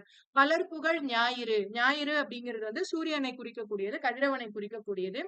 எல்லா உயிர்களும் மகிழுமாறு வலப்பக்கமாக உதிர்க்கிற, எல்லாருமே புகழக்கூடிய கதிரவன் மகா மேருமலையை வலம் வந்து சூரிய பகவான் வந்து உதிக்கிறார் அப்படின்னு இங்க வந்து ஓமையா சொல்றா. இங்க ஏன் வந்து சூரிய பகவானையும் முருகப்பெருமானையும் இந்த இடத்துல நக்கீரர் ஓமையா சொல்றார் அப்படின்னா, முருகப்பெருமானுக்கு ஓமையே கிடையாது, தனக்கு ஓமை இல்லாதான். ஆனாலும் நம்மள மாதிரி பக்தர்கள் புரிந்து கொள்ள வேண்டும் அப்படிங்கறதுக்காக இவ்வளவு எளிமைப்படுத்தி நக்கீரர் பெருமான் நமக்கு கொடுத்திருக்கிறார். ஏன் கதிரவனோட பகவானை வந்து ஒப்பிடுறார் அப்படின்னா, எப்படி இரவினோட இருள்ல மூழ்கி இந்த உலகம் இருக்கோ, சூரியன் வந்த உடனேயே இந்த உயிர்கள் எல்லாம் விழிப்புணர்வு நிலை பெற்று அதனுடைய கடமையை போய் அது செய்யறதோ, அதே மாதிரி ஆணவம் அப்படிங்கிற இருள் நம்ம எல்லாரையுமே வந்து சூழ்ந்துட்டு இருக்கு. அந்த இருள் நீங்கி நம்ம ஞானம் அப்படின்ற அந்த பெரும்பேற்ற அடையணும் அப்படின்னா அதுக்கு பகவான் நம்ம உள்ளத்துல வரணும். எப்படி சூரியன் வந்த உடனே இருள் போறதோ, அந்த மாதிரி முருகர் பத்தின சிந்தனை நம்ம மனசுக்குள்ள வரும்போது ஆணவம் அப்படின்ற அந்த இருள் போய் ஞானம் அப்படின்ற அந்த ஒளி நமக்கு கிடைக்கிறது. அப்படிங்கிறத ஒப்பிடுறதுக்காக பகவான் நக்கீரர் பெருமானார் வந்து பகவானை வந்து இந்த இடத்துல சூரியனோட வந்து ஒப்பிடுறார். கதிரவன் வந்து புற இருளை போக்குகிறார், முருகர் பெருமானார் வந்து நமக்கு அக இருளை போக்குகிறார். மேலும் இதுல வந்து என்னன்னா செந்நிற திருமேனி உடையோன் அப்படின்னு பகவான சொல்றான். ஏன்னா முருகர் அப்படின்னாலே வந்து சிகப்பு கலரை தான் நம்ம சொல்லுவோம். செந்நிற திருமேனி உடையவன் அப்படின்னு இலக்கியங்கள்லாம் குறிப்பிடுறது. அதனால இவருக்கு வந்து சேயோன் அப்படின்னு ஒரு பேர் இருக்கு. கடல்ல இருந்து வரக்கூடிய அந்த சூரியனை எப்படி நம்ம பார்த்த உடனே நமக்கு கண்கள் வந்து பசுமையா இருக்கோ, அந்த மாதிரி மயில் மேல வரக்கூடிய முருகப்பெருமானை நம்ம பாக்குறச்சே, அவரோட திருமேனி அந்த சிவந்த திருமேனியை நம்ம பாக்குறச்சே நம்ம மனசுல வந்து இருள் அகன்று ஞான ஒளி நமக்கு பிறக்கிறது அப்படின்னு நக்கீர பெருமார் குறிப்பிடுகிறார். இன்னொரு பாடல்ல வந்து சேவடி படரும் செம்மல் உள்ளமோடு நலம்புரி கொள்கை புலம்பிருந்து உறையும் செலவு நீ நயந்தனை ஆயின் பலவுடன் நன்னர் நெஞ்சத்து இன்ன செய் வாய்ப்பே இன்னே பெரிதி நீ முன்னிய வினையே அப்படின்னு சொல்றார். இது வந்து ரொம்ப ரொம்ப முக்கியமான ஒரு பாடல் திருமுருகாற்றுப்படையில. ஏன் அப்படின்னா, சேவடி அப்படின்னு எதை சொல்றாருன்னா முருகப்பெருமானுடைய முக்தி தரக்கூடிய அந்த திருவடிகளை சொல்றார். அவரோட பாதத்தை பற்றிட்டோம் அப்படின்னா நமக்கு வந்து இந்த பிறவி பெரும்பேற்றினை வந்து நமக்கு அடையக்கூடிய வழியை வந்து பகவான் நமக்கு காண்பிச்சு கொடுக்கிறார். முக்தி தரும் முருகப்பெருமானுடைய திருவடிகள் அது சேவடி. படரும் செம்மல் உள்ளமோடு, செம்மல் உள்ளமோடுன்னா நல்ல எண்ணங்களை வந்து சொல்றார். யாரெல்லாம் நல்ல எண்ணத்தோட இருக்காளோ, நல்ல சிந்தனையோட இருக்கிறாளோ அவ நலம்புரி கொள்கை. நலம்புரி கொள்கை அப்படின்னா எல்லாருக்கும் நல்லது செய்யணும் அப்படிங்கிற அந்த உயர்ந்த சிந்தனை உடையவர்கள். புலம் பிரிந்து அப்படின்னா என்னன்னா ஒரு இடத்துல இருந்து இன்னொரு இடத்துக்கு போறது புலம் பிரிந்து. நன்னர், இந்த இடத்துல நன்னர்னு யார சொல்றா அப்படின்னா நல்ல உள்ளம் கொண்டவாளை. இன்னசை வாய்ப்ப, இன்னசை வாய்ப்ப அப்படின்னா என்னன்னா இனிய விருப்பம் உடையவர்கள். இந்த இடத்துல இனிய விருப்பம்னு எதை சொல்றான்னா முக்தி பேர சொல்றா. இன்னே பெரிதி, இன்னே பெரிதினா இப்பவே பெறுவார்கள். நீ முன்னிய வினையே, இது வந்து நீ கருதிய செயலின் பலனாக. அதாவது நம்ம இச்சா சக்தி, ஞான சக்தி, கிரியா சக்தி சொன்னோம் இல்லையா? முக்தியை வந்து நம்ம அடையணும் அப்படின்னு ஒரு இச்சையை கொண்டு நம்ம வந்து செயல்கள்லாம் செய்யறோம். என்ன செயல்கள் செய்யணும் அப்படிங்கறதுதான் இந்த பாடல் வந்து நமக்கு விளக்குறது. நம்ம திருமுருகாற்றுப்படையில இருக்க மொத்த பாட்டையும் வந்து நம்ம புரிஞ்சுக்கலனாலும் இந்த ஒரு பாட்டை புரிஞ்சுட்டோம் அப்படின்னா பகவானை வந்து நமக்கு அடையறதுக்கான வழி நமக்கு பகவான் நக்கீரர் பெருமானார் இந்த பாடல் வழியா நமக்கு காட்டி கொடுக்கிறார். என்னன்னா செம்மல் உள்ளம், அவ்வளவுதான். அதுதான் இந்த இடத்துல கீவேர்டு. நல்ல எண்ணங்களோட நம்ம இருந்தோம் அப்படின்னா பகவான் வந்து நமக்கு முக்தி பெற்ற அடையக்கூடிய வழியை வந்து காமிச்சு கொடுக்கிறார் அப்படின்னு ஒரு ஒரு நட்சல்ல சொல்லணும் அப்படின்னா இதுதான். சேவடி படரும் செம்மல் உள்ளமோடு, இதுதான் வந்து பகவான் நமக்கு காட்டி கொடுக்கிற வழியா நக்கீரர் பெருமானார் இந்த இடத்துல சொல்றாரு. ஒரு இடத்துல இருந்து மற்ற இடத்துக்கு நம்ம போனாலும் வந்தாலும் என்ன செய்தாலும் சரி, ஒரு முக்தி பெற்று அடையணும்னா நம்மளுடைய நல்ல எண்ணங்கள், நல்ல செயல்கள், நல்ல சிந்தனைகளை கொண்டு இருந்தோம் அப்படின்னா பகவான் வந்து நமக்கு அருள் புரிகிறார் அப்படிங்கிறது வந்து இந்த முதல் ஸ்தலமான திருப்பரங்குன்றத்தின் பாடல் பற்றி, இந்த திருப்பரங்குன்றத்தின் பெருமையை பற்றி பாடக்கூடிய பாடலை நக்கீரர் பெருமானார் சொல்றார். 316 லைன் இருக்கு. ஒண்ணு சொல்லணும்னா நம்ம சொல்லிட்டே போலாம். நான் நேரம் இல்லாதது காரணத்தினால முக்கியமான சில பாடல்கள் எல்லாம் மட்டும் எடுத்து நான் இங்க ஒரு சின்ன தொகுப்பா இங்க கொடுத்திருக்கேன். 2வது ஸ்தலம் வந்து திருச்செந்தூர். இது வந்து சுவாதிஷ்டான ஸ்தலம் அப்படின்னு சொல்றா. இதுக்கு இன்னொரு பேர் என்னன்னா திருச்சீர் அலைவாய் அப்படின்னும் பேர் இருக்கு. இப்போ இந்த திருச்செந்தூர் பெயர் காரணமே வந்து ரொம்ப சுவாரஸ்யமா இருக்கும். முருகப்பெருமானுக்கு வந்து ஜெயந்திநாதர் அப்படின்னு ஒரு பேர் இருக்கு. ஜெயந்தி அப்படின்னா என்னன்னாலே ஜெயம், வெற்றியே உடையவர் அப்படின்னு அர்த்தம். அந்த ஜெயந்திநாதர் அப்படிங்கறதுதான் காலப்போக்குல மருவி செந்தி அப்படின்னு வந்தது, செந்தில்னு வந்தது. அதனாலதான் பகவானுக்கு வந்து செந்தில்னு ஒரு பேர் இருக்கு. அந்த செந்திலும் மருவி செந்தூர்னு ஆகி திருச்செந்தூர் அப்படின்னு இன்னைக்கு நம்ம வந்து சொல்லக்கூடிய ஒரு ஸ்தலமா அமைஞ்சிருக்கு. ஆனா இதுக்கு என்ன காரணம் அப்படின்னா, வெற்றிகளை அளிக்கக்கூடிய ஜெயந்திநாதராகிய முருகப்பெருமான் உரையக்கூடிய ஸ்தலம் ஆதலால் இது வந்து திருச்செந்தூர் அப்படின்னு வழங்கப்படுகிறது. இங்க வந்து சுவாமி வந்து நீங்க தரிசனம் பண்ணலாம், இந்த போட்டோல கூட நீங்க பார்க்கலாம். தவக்கோலத்துல இருக்கிறது ஐதீகம். அதாவது ஒரு கையில வந்து ஜபமாலை வச்சுட்டு இருப்பார், இன்னொரு கையில வந்து புஷ்பம் வச்சுட்டு இருப்பார். இங்க பார்த்தேன்னா அவரு வேல் வச்சுட்டு இருக்க மாட்டார். அது வந்து கையில இருக்கிறது தண்டம் தான், வேல் கிடையாது. இங்க வேலும் கிடையாது, ஆஹ் தேவியரும் கிடையாது, வள்ளி தேவயானும் இங்க கிடையாது. அப்ப இவரு கூட யார் இருக்கா அப்படின்னா, ஜபமாலை இருக்கிறது, மலர் இருக்கிறது. அந்த மலரை கொண்டு பகவானை, இவர் வந்து யார பூஜை பண்றாருன்னா ஈஸ்வரரை பூஜை பண்றாரு. அந்த ஈஸ்வரரை வந்து பூஜை பண்ணி கையில ஜபமாலை வச்சிட்டு இருக்காரு. எதுக்கு ஜபமாலை வச்சுட்டு இருக்காருன்னா, பக்தர்கள் செய்யக்கூடிய பாவத்தை எல்லாம் வந்து போக்குறதுக்காக இவர் ஜபம் பண்றாராம். இந்த ஜபத்தின் மூலமாக தன்னை நாடி வரக்கூடிய பக்தர்கள் செய்யக்கூடிய பாப்பங்களை எல்லாம் போக்கி அவர்களுக்கு ஞானத்தை அளித்து முக்தி பெற்றை அளிப்பதற்காக பகவான் வந்து ஞான முதிரையில வந்து இங்க இருக்காரு. இங்க வந்து பகவான் பூஜை பண்ற இந்த சுவாமியோட பேர் வந்து ஜனாதன ஜெகநாதலிங்கம். இங்க ஸ்பெல்லிங் மிஸ்டேக் ஆயிடுச்சு. ஜெகநாதலிங்கம். இந்த தலத்தோட சிறப்பம்சம் இன்னொன்னு என்னன்னா, இலை விபூதி பிரசாதம் அப்படின்னு ஒண்ணு கொடுக்குறான். இந்த விபூதி பிரசாதத்தை நம்ம எடுத்துட்டு வந்து அதை நம்ம நித்தியம் நம்மளோட நெற்றியில இட்டுண்டு நம்மளுடைய பகவானுக்கு வந்து இதை நம்ம மனசுல ஸ்மரிச்சுட்டோம் அப்படின்னா தீராத வினைகள் எல்லாம் தீருகிறது, தீராத வியாதி எல்லாம் தீர்றது அப்படின்னு சொல்றான். ஆதிசங்கர பகவத் பாதாலும் அவருக்கு வந்து ஒரு தடவை அவர் உடல் நலம் சரியில்லாம போது சுப்பிரமணிய புஜங்கம் அப்படின்னு ஒரு கிரந்தத்தை வந்து அவர் பாடுறார். அது எந்த சுவாமியை பத்தினா இந்த திருச்செந்தூர் சுவாமியை பத்தி தான். அப்பேற்பட்ட திருச்செந்தூர் சுவாமியை வந்து நம்ம நமஸ்கரிக்கிறதுல இன்னைக்கு நம்ம எல்லாருமே பாக்கியம் பண்ணியிருக்கோம். இங்க என்ன பாடல் வந்திருக்கு அப்படின்னா, மாயிருள் ஞாலம் மறியின்றி விளங்க பல்கதிர் விரிந்தன்று ஒருமுகம் ஆர்வலர் ஏத்த அமர்ந்தினிது ஒழுகி காதலின் உவந்து வரம் கொடுத்தன்றே, ஒருமுகம் மந்திர விதையின் மரபுலி வழாக அந்தனர் வேள்வி ஓர்க்குமே. திருச்செந்தூர் ஸ்தலத்துல வந்து என்ன பாடுறார் அப்படின்னா, பகவானுடைய அந்த 6 முகங்களை பற்றியும் 12 கைகளையும் பற்றி பாடுறார். ஒருமுகம் மெஞ்சிய பொருள்களை ஏமுற நாடி திங்கள் போல் திசை விளக்குமே, ஒருமுகம் செருணர் தேய்த்து செல்சமம் முறுக்கி கருவுகொள் நெஞ்சமொடு களம் வேட்டன்றே, ஒருமுகம் குறவர் மடமகள் கொடி போல் நுசுப்பின் மடவரல் வள்ளியோடு நகை அமர்ந்தன்றே அப்படின்னு அவரோட 6 முகத்தை பத்தியும் பகவானுடைய 6 முகங்களை பற்றியும் நக்கீரர் பெருமானார் இங்க நமக்கு சொல்றார். முதல் முகம் என்னன்னா மாயிருள் ஞாலம், அதாவது மிகுதியான இருள் இருக்கக்கூடிய, மறு இன்றி அப்படின்னா குற்றம் இல்லாம ஆர்வமுடையவர்கள் பாராட்டி புகழ்கின்ற அதை காக்கக்கூடிய ஒரு முகம். அதாவது கதிரவன் தோன்றுவதற்கு, சூரியன் உதிப்பதற்கு ஒரு முகம் காரணமாக அமைகிறது. இன்னைக்கு நமக்கு சூரிய பகவான் காலையில வரார் அப்படின்னா அதுக்கு யார் காரணமா இருக்காருன்னா, திருச்செந்தூர்ல அமர்ந்திருக்கக்கூடிய வீற்றிருக்கக்கூடிய முருகப்பெருமானாரின் ஒரு முகம் அமைந்து இருக்கிறது. இன்னொரு முகம் எதுக்காக இருக்குன்னா, அடியார்கள் வேண்டக்கூடிய எல்லா வரங்களையும் கொடுக்கறதுக்கு ஒரு முகம். 3வது முகம் எதற்கு இருக்குன்னா, அந்தணர்கள் மரபு வழியில் செய்யக்கூடிய யாகங்கள் வேள்விகளை எல்லாம் ஏற்றுக்கொள்வதற்காக ஒரு முகம் இருக்கிறது. எந்த நூலும் ஆராய்ந்து உணராத மெய்ப்பொருளை முனிவர்களுக்கு உணர்த்துவதற்காக ஒரு முகம் இருக்கிறது. 4வது முகம் முனிவர்களுக்காக இருக்கிறது.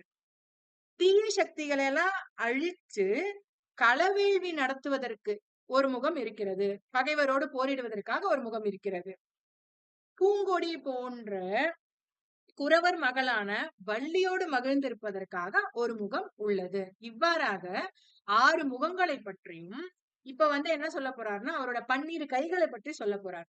ஆரம் தாழ்ந்த அம்பகட்டு மார்பின் செம்பொரு வாங்கிய மொய்ப்பின் சுடர் விடுபு வன்புகழ் நிறைந்து வசித்து வாங்கு நிமிர்த்தோள் விண்செலல் மரபின் ஐயர்க்கு ஏந்தியது ஒரு கை, உக்கம் சேர்த்தியது ஒரு கை, நலம் பெறும் கலிங்கத்து குரங்கின் மிசை அசையது ஒரு கை, அங்குசம் கடாவ ஒரு கை, இருக்கை ஐயிரு வட்டமோடு எக்குவலம் திரிப்ப அப்படின்னு சொல்றா. கூடவே ஒரு கை மார்போடு விளங்க, ஒரு கை தாரோடு பொலிய, ஒரு கை கீழ்வீழ் தொடியோடு மீமிசை கொட்ப, ஒரு கை பாடியின் படுமணி இரட்ட, ஒரு கை நீல் நிற விசம்பின் மலிதுளி பொழிய, ஒரு கை வான் அற மகளிர்க்கு வதுவை சூட்ட, அங்கு அப்பன்னிரு கையும் பார்ப்பட இயற்றி. அதாவது இந்த 12 கைகள்ல முதல் கை வந்து முக்தி பெறும் வானுலகத்தை செல்லக்கூடிய முனிவர்களை காப்பாற்றுவதற்காக ஒரு கை, இடுப்பின் மேல வச்சுட்டு ஒரு கை, செந்நிற ஆடையால அடங்கரிச்சிட்டு இருக்க இவரோட தொடைகளை மீது வைத்திருப்பதற்காக ஒரு கை, யானையை அடக்கும் அங்குசத்தை ஏந்திய ஒரு கை, கேடயத்தை தாங்கிய ஒரு கை, வேற்படையின் வலப்பக்கமாக ஒரு கை, மோன முத்திரையோடு ஒரு கை, அதாவது தத்துவம் விளக்குவதற்காக ஒரு கை, மார்பில் புலரும் மாலையை சார்ந்து வெற்றி மாலை சூடுறாரு இல்லையா, வாகை சூடியவர் இல்லையா முருகப்பெருமான், அந்த மார்பில் புரளக்கூடிய மாலையை சார்ந்து ஒரு கை, களவேள்வி தொடங்குக, அதாவது போர்ல வெற்றி பெற்றதுக்கு அப்புறமா களவேள்வி செய்வது வழக்கம், அந்த களவேள்வியை வந்து தொடங்குங்க அப்படின்றத சைகையை காமிக்கிறதுக்காக ஒரு கை, அந்த களவேள்வி தொடங்கும் போது இனிய இசையை இசைப்பதற்காக ஒரு கை, வானத்திலிருந்து மழையை பொழிவிக்கிறதுக்காக ஒரு கை. இன்னைக்கு நம்ம எல்லாருமே வந்து சித்திரை மாசம் அனல்ல கஷ்டப்பட்டு இருக்கோம். எல்லாரும் முருகப்பெருமான் கிட்ட பிரார்த்தனை பண்ணிப்போம். நல்ல மாசம் மும்மாரி மழை பெய்யணும்னு ஆண்டாள் வேண்டின்ற மாதிரி நமக்கு எல்லாருக்கும் நல்ல மழையை கொடுத்து உலகத்துல இருக்க எல்லா ஜீவராசிகளும் ஜலத்தினால தண்ணினால கஷ்டப்படாம சௌக்கியமா இருக்கணும்னு நம்ம பகவான்கிட்ட பிரார்த்தனை வச்சுப்போம்.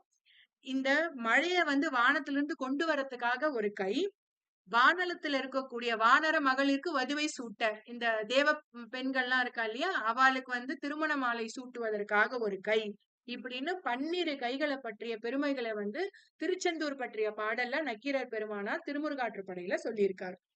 அடுத்தது 3வதா மணிப்பூரக தலம்னு சொல்லக்கூடிய பழனி, இதற்கு இன்னொரு பெயரா வந்து திரு ஆவினன்குடி அப்படின்னு இருக்கு.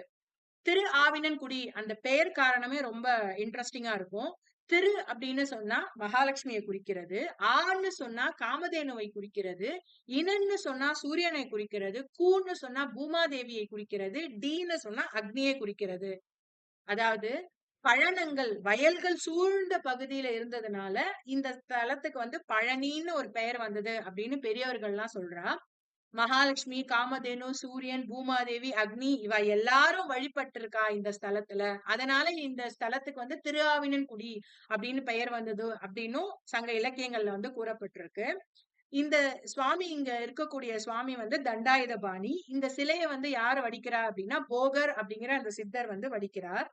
இதனுடைய சிறப்பு என்னன்னா, தீராத நோய்களையும் தீர்த்து ஆயுளை எல்லாம் அதிகரிக்கக்கூடிய வல்லமை வந்து இந்த நவபாஷண சிலைக்கு உண்டு.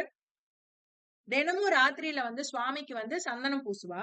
காலையில வந்து அந்த சந்தன பிரசாதம் வந்து வழக்கமா எல்லாருக்கும் வழங்கப்படும். சந்தனம் பூசி இருந்தா கூட சுவாமிக்கு வந்து மேல வேர்க்குமா. அந்த வேர்வைய வந்து வஸ்திரத்தால தொடச்சி அத பிழிஞ்சி தீர்த்தமா வந்து பக்த கோடிகளுக்கெல்லாம் கொடுக்கிறா. அந்த தீர்த்த பிரசாதத்தை நம்ம வாங்கிண்டாலும் நம்மளோட உடம்புல இருக்கக்கூடிய நோய்கள்லாம் தீரும், நம்மளோட பிணியாகிய இந்த பிறவி கடனும் சேர்ந்து தீரும் அப்படின்னு எல்லாரும் சொல்றா. இங்க பாடப்பட்ட பாடல் என்ன அப்படின்னா, செற்றம் நீக்கிய மனத்தினர் யாவதும் கற்றோர் அறியா அறிவினர் கற்றோர்க்கு தாம்பரம்பு ஆகிய தலைமையர் காமமோடு கடும் சினம் கடிந்த காட்சியர் இடும்பை யாவதும் அறியா இயல்பினர் மேவர துணியில் காட்சி முனிவர் முன்புக அப்படின்னு சொல்றா. இங்க இதுக்கு என்ன அர்த்தம் அப்படின்னா, மர உரை உடுத்தி கொண்டு வெண்சங்கு போன்ற தாடியெல்லாம் வச்சுண்டு மானின் தோலை போர்த்து கொண்டு தூய்மையான சிந்தனையோடு இருக்கக்கூடிய அந்தணர்கள், முனிவர்கள் உண்ணா நோன்பு இருந்து கொண்டு பகை கோபம் இதெல்லாம் எதுவும் தெரியாம நிறைய விஷயங்கள் கற்றறிந்தாலும் உலக விஷயங்கள் பத்தின அறிவு இருக்குமே தவிர சில பேருக்கு பகவானை பத்தின அறிவு இருக்காது. ஆனா இவர்கள் பகவானை பற்றிய அறிவோடு உள்ளவர்கள், எந்தவித விருப்பும் வெறுப்பும் இல்லாத முனிவர்கள். இந்த மாதிரி இருக்கக்கூடிய முனிவர்கள்லாம் வந்து முன்னாடி போறா. பின்னாடியே வந்து தீ எழுந்தன்ன திரளினர் தீப்பட உருமிடி தன்ன குரலினர் விழுமிய உருகுரை மருங்கில் தம்பெரு முறை கொன்மார் அந்தர கொட்பினர் வந்து உடன் காண தாயில் கொள்கை மடந்தையோடு சில்நாள் அப்படின்னு சொல்றார். இதுக்கு என்ன அர்த்தம்னா, தீ எழுந்தன்ன திரளினர், அதாவது காற்றுல எப்படி தீ வேகமா பரவறதோ அந்த மாதிரி பக்த கோடிகளுக்கெல்லாம் வந்து ஏதாவது ஒரு சங்கடம் அப்படின்னா பகவான் முருகப்பெருமான் வந்து ஓடி வந்து காற்றுக்கொள்கிறார். அதுலயும் இந்த 30 முக்கோடி தேவர்களுக்கும் ஏதாவது, அதனாலதான் இவருக்கு வந்து தேவ சேனாதிபதினு ஒரு பேர் இருக்கு. தேவர்கள், ஏன்னா தேவர்கள் அப்படின்னு சொன்னாலே அவர்கள் வந்து நல்ல சிந்தனை உடையவர்கள்னு தான் அர்த்தம். அந்த நல்ல சிந்தனை உடைய 30 முக்கோடி தேவர்களுக்கும் ஏதாவது ஒரு கஷ்டம் அப்படின்னா, தீயில வந்து எப்படி காற்று வேகமா பரவுறதோ அதை விட வேகமா பகவான் பறந்து வந்து அந்த கஷ்டத்தை எல்லாம் வந்து தீர்க்கிறார் அப்படின்னு பழனிமலை பற்றி திருமுருகாற்றுப்படையில நக்கீரர் பெருமானார் அருளி இருக்கிறார். 4வது ஸ்தலமா நம்ம அனுபவிக்க போறது வந்து சுவாமி மலை. இதற்கு வந்து அநாகத தலம் அப்படின்னு குறிப்பிடப்பட்டிருக்கு. இதுக்கு இன்னொரு பேர் வந்து திரியேரகம். அதாவது சோழ நாடு, அதாவது தஞ்சாவூர் பக்கத்துல இருக்கிற இந்த சுவாமி மலை வந்து சோழ தேசத்தை சேர்ந்தது. இங்க வந்து மலையே கிடையாது, சோழ தேசத்துல மலையே கிடையாது. ஆனா சுவாமி மலை மட்டும் ஒரு சின்ன குன்று மேல வந்து இது அமைந்து இருக்கிறது. அது வந்து பகவானுடைய பெரிய சிறப்பு.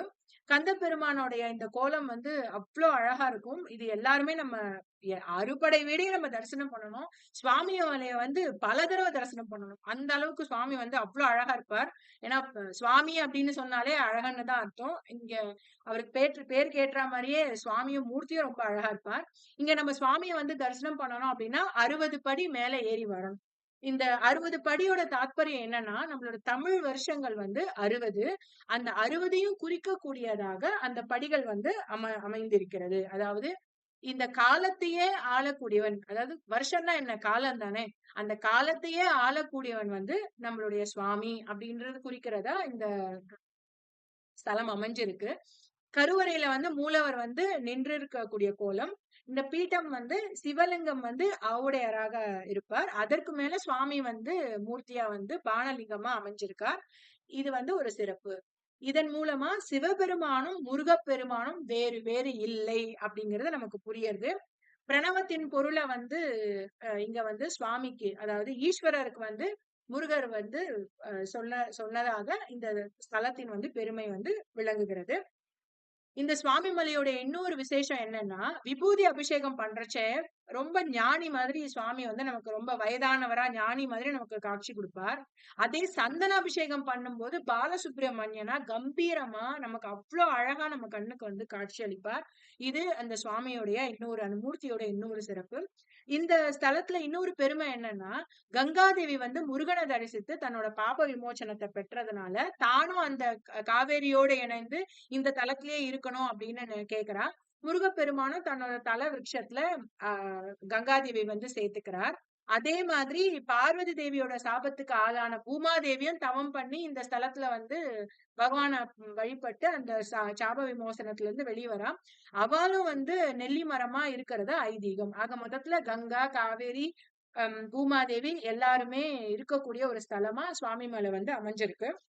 இங்க பாடக்கூடிய ஒரு பாடல் என்னன்னா, இருமூன்று எய்திய இயல்பின் வாழது இருவர் சூட்டிய பல்வேறு தொல்குடி அருநான்கு இரட்டி இளமைனல் யாண்டு ஆறினில் கழிப்பிய அரண்ணவில் கொள்கை மூன்று வகை குறித்த முத்தி செல்வத்து இருபிறப்பாளர் பொழுது அறிந்து நூவல 9 கொண்ட முன்புரி மூன்று புரி நுண்யான் புலராக காழழகம் புலர் உடியி உச்சி கூப்பிய கையினர் தற்புகழ்ந்து ஆறெழுத்து அடக்கிய அருமறை கேள்வி நாணியல் மருங்கில் நவிலப்பாடி விருவுரை நறுமலர் ஏந்தி பெரிது உவந்து ஏரகத்து உரைதலும் உரியன் அதான்று.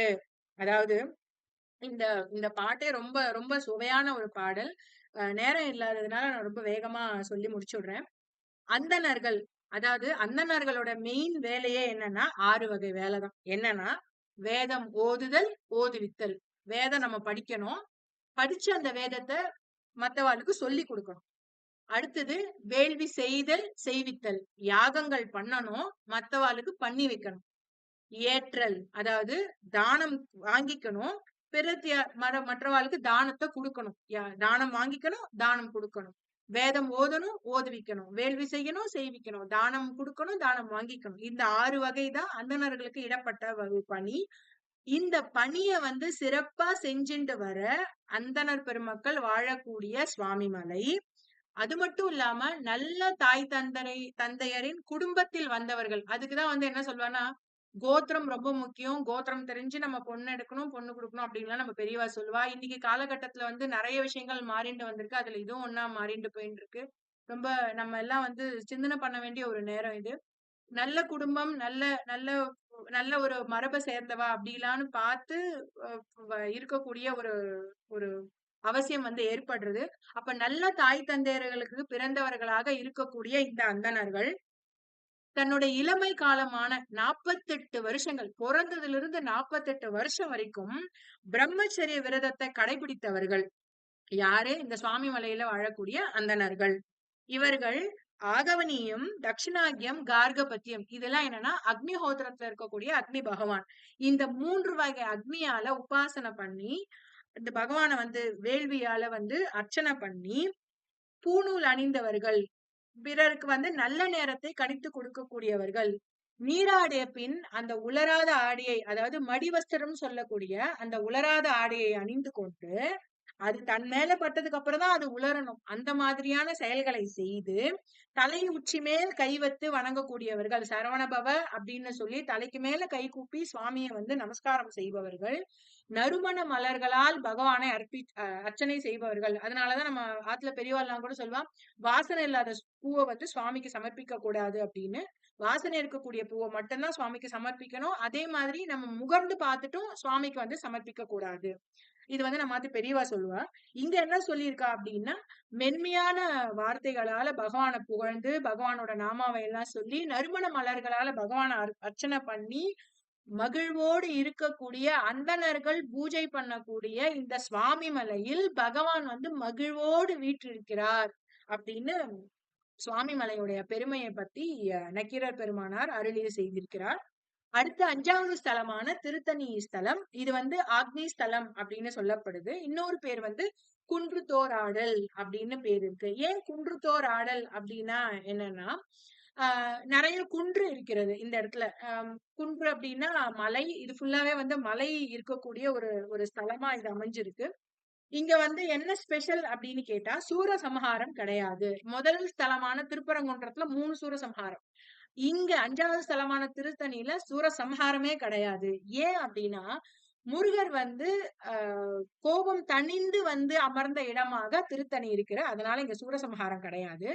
முருகனை குளிர்விக்கிறதுக்காக இங்க அந்த சூரசம்ஹாரம் நடக்கக்கூடிய அன்னைக்கு என்ன பண்றா, 1000 கிலோ மலர்களால புஷ்பாஞ்சலி பண்றா. அதுதான் இங்க நடக்கிறது. முருகரோட சிலையில மூலவர் சிலையில வேல் கிடையாது. அலங்காரத்தின் போது மட்டும்தான் இங்க வேல் சாத்துறா. இப்போ நம்ம ஏன் இது அப்படி சொல்றோம் அப்படின்னா, கோபம் தணிந்த இடம். கோபத்துக்கு நம்ம இங்கிலீஷ்ல என்னன்னு சொல்லுவோம்? ஆங்கர் அப்படின்னு சொல்லுவோம். அந்த ஆங்கருக்கு முன்னாடி ஒரு டி சேர்த்துட்டோம்னா அதோட பலன் நம்ம தெரிஞ்சுக்கலாம். Anchor is creating danger. அதாவது நமக்கு எப்போ கஷ்டம் வரும் அப்படின்னா, இந்த ஆங்கர்னு வரும்போது நமக்கு கஷ்டம் வரும் அப்படிங்கறத பகவான் நமக்கு புரிய வைக்கிறார். அதனால கோபப்படாதீங்கோ, கோபம் தணிந்து இருங்கோ அப்படின்னு சொல்றார். செரு பிளஸ் தனிதான் மருவி திருத்தணி அப்படின்னு வந்திருக்கு. அதாவது கோபம் தணிந்த இடம். இங்க என்ன இன்னும் இந்த ஸ்தலத்தோட இன்னொரு சிறப்பு என்ன அப்படின்னா, எல்லா கோவில்லையுமே முதல்ல நம்ம விநாயக பெருமானை வழிபட்டுட்டு தான் அந்த ஸ்தலத்துடைய கடவுளை நம்ம வழிபடுவோம். ஆனா இந்த இடத்துல ஆபத் சகாய விநாயகர் அப்படின்னு விநாயக பெருமான் அருள் பாலிக்கிறார். இங்க நம்ம கடைசியா தான் வணங்குவோம். அப்படி ஒரு வழக்கம் இந்த கோவில்ல இருக்கு. எப்படி சுவாமி மலையில 60 வருஷங்கள் 60 படிகளா இருந்ததோ, தமிழ் வருஷங்கள் 60 படிகளா இருந்ததோ, இங்க 365 படி இருக்கு. இந்த 365 எதை குறிக்கிறதுனா, நம்ம வருஷத்துல இருக்கக்கூடிய 365 நாட்களை குறிக்கக்கூடியதா இருக்கு. இங்க இருக்கக்கூடிய உற்சவர் சன்னதியில 1 லட்சம் ருத்ராட்சங்கள் அதால செய்யப்பட்ட ஒரு மண்டபம் இருக்கு. இந்திரன் தன்னோட ஐராவதத்தை தன்னோட மகளான தெய்வானைக்கு தேவயானைக்கு வந்து கல்யாண பரிசா கொடுத்த ஸ்தலம் இது. இங்க இருக்கிற மூலஸ்தானத்துக்கு முன்னாடி மயில் கிடையாது, யானை தான் இருக்கு. ஏன்னா இந்திரனோட ஐராவதத்தை குறிக்கிற மாதிரி இருக்கு. அதுவும் வந்து முருகனை நோக்கி இல்லாம வாசலை நோக்கி பார்த்தபடி இருப்பது வந்து ஒரு விசேஷமான தரிசனம். சூரனோடு போரிட்ட பிறகு இங்க வந்ததால போரிட்டதோட அடையாளமா இவரோட இந்த மூலவரோட நெஞ்சில வந்துட்டு பள்ளியும், அதாவது பள்ளிம்னா என்னன்னா துவாரம் வந்து இப்போ இருக்கு. இங்க பாடக்கூடிய பாடல் என்ன அப்படின்னா, செய்யன் சிவந்த ஆடையன் செவ்வரை செயலை தன்தளிர் துயல்வரம் காதினன் கச்சினன் கழலினன் செச்சை கண்ணியன் குழலன் கோட்டன் குறும்பல் லியத்தன் தகரன் மஞ்சையன் புகரில் சேவல் கொடியன் நெடியன் தொடியணி தோழன் அப்படின்னு சுவாமி வந்து இங்க இருக்கக்கூடிய சுவாமி வந்து பாடுறார். அதாவது என்னன்னா, செய்யன் சிவந்த ஆடையன் அப்படின்னு எதை சொல்றார் அப்படின்னா, இவர் வந்து செய்யன் சிவந்த ஆடையன், சிவந்த ஆடையை உடையவன், அசோக மரத்தின் தளிர்களை காதில் குளிர்ச்சிக்காக இட்டு கொண்டிருக்கவன், இடையில் கச்சை அணிந்தவன், கால்களில் கழல்களை அணிந்தவன், புல்லாங்குழல் முதலான இசை வாத்தியங்களை உடையவன், மயிலை உடையவன், சிவந்த வெற்றி மலர்களை, வெற்றியை குறிக்கக்கூடிய வெற்றி மலர்களை உடையவன், ஒவ்வொரு குன்றின் மீதும் ஆடக்கூடியவன் அப்படின்னு பகவானை வந்து இந்த இடத்துல வந்து புகழ்ந்து சொல்றார். ஆஹ் 6வது ஸ்தலமான பழமுதிர் சோலையை பத்தி நம்ம இப்ப பாத்துக்கலாம். பழமுதிர் சோலையை வந்து என்னன்னு சொல்றாங்கன்னா விசுத்தி ஸ்தலம். இது வந்து ஒரு பால பாடம். அவ்வை வந்து சுட்ட பழம் வேணுமா சுடாத பழம் வேணுமான்னு முருகரை பார்த்து கேட்கறது வந்து நமக்கு சின்ன வயசுல இருந்தே நம்ம பள்ளிக்கூட பாடத்துல இருந்து நம்ம படிச்சுட்டு வரக்கூடிய ஒரு கதையை வந்து இந்த ஸ்தலத்துல இருந்தா நமக்கு கிடைக்கிறது. தன்னோட புலமையில வந்து கர்வம் கொண்டிருந்த அவ்வை பாட்டிக்கு வாழ்க்கையோட பாடத்தை கற்பிக்கிறதற்காக முருகன் வந்து ஒரு மாடு மேய்க்கும் சிறுவனா வர்றாரு. அப்ப வந்து பழம் கேட்கிறார். அப்போ பழத்தை வந்து உலுக்கி கொடுக்கிறார், நாவல் பழம். அது கீழே விழுந்துடுறது. அதுல வந்து மண் ஒட்டிக்கிறது. அதை ஊதி சாப்பிடுறச்சு, என்ன பாட்டி சுட்ட பழம் வேணுமா சுடாத பழம் வேணுமான்னு சுவாமி வந்து கேட்கிறார். அதாவது இதுக்கு என்ன அர்த்தம்னா, இது மேலும் மேம்போக்கா பார்த்தோம்னா நமக்கு இந்த அர்த்தம் தான் புரியும். ஆனா இதோட தாத்பரியம் என்னன்னா, நம்மளோட உயிர்கள், அதாவது பழம் இந்த இடத்துல எதை ரெஃபர் பண்றான்னா உயிர். இந்த உயிர்கள் என்ன பண்றதுன்னா, உலகம் அப்படின்ற அந்த பற்று, இந்த உலகத்துல நம்ம ரொம்ப வருஷம் வாழணும், திரும்ப திரும்ப நம்ம வந்து இந்த உலகத்துல பிறந்து வாழணும், இந்த உலக இச்சையெல்லாம் நம்ம அனுபவிக்கணும் அப்படின்னு ஒரு பற்று, ஒரு இச்சை வந்து அத வந்து மணலோட ஒப்பிடுறான். அந்த உயிர்கள் மேல அந்த மணல் ஒட்டின்னு இருக்கு. அதாவது உலகப்பற்று அப்படிங்கிற அந்த மணல் அந்த உயிர்கள் மேல, நாவல் பழத்து மேல மணல் ஒட்டின்னு இருக்க மாதிரி ஒட்டின்னு இருக்கு. அத போக்குறதுக்கு வெறும் படிப்பு, நம்ம படிக்கிற இந்த புஸ்தக அறிவு, ஏட்டு சுரக்காய் மாதிரி நம்ம படிச்சுட்டு இருக்க இந்த படிப்பு மட்டும் போராது. இறைவனை அறியக்கூடிய மெய்யறிவும் தேவை, தன்னை உணரக்கூடிய அந்த அறிவும் தேவை. அதனால அந்த நான் அப்படின்ற அந்த பற்று, எனக்கு அப்படிங்கிற அந்த பற்று போனா மட்டும்தான், அந்த மணல் போனா மட்டும்தான் இறைவனை அடைய முடியும். எப்படி அந்த நாவல் பழத்தை அந்த மணல் போனதுக்கு அப்புறம் சுவைக்க முடியுமோ, அந்த மாதிரி இந்த உயிர்கள் வந்து பெரும்பேற்றை அடைய முடியும் அப்படிங்கிற அந்த தத்துவத்தை உணர்த்துறதுக்காக ஔவை பாட்டி மூலியமா பழமுதிர் சோலையில பகவான் வந்து நமக்கு அருள் புரிகிறார். அறுபடை வீடுல வந்து மூலஸ்தானத்துல தம்பதியோட காட்சி அளிக்கக்கூடிய ஒரு கோவில் வந்து இது. நாவல் மரத்துல வந்து பொதுவா வந்து ஆடி ஆவணி மாசத்துல தான் பழுக்கும். நம்ம கிருஷ்ண ஜெயந்திக்கு கூட ஆவணி மாசத்துல வர கிருஷ்ண ஜெயந்திக்கு நம்ம நாவல் பழம் சமர்ப்பிப்போம் இல்லையா? ஆனா இந்த ஸ்தலத்துல மட்டும்தான் நாவல் மரத்துல வந்து சஷ்டி காலமான ஐப்பசியில வரக்கூடிய சஷ்டி சமயத்துலதான் வந்து பழம் பழுக்கும் அப்படிங்கிற அதிசயம் நடக்கிறது அப்படின்னு நூல்கள்லாம் சொல்றது.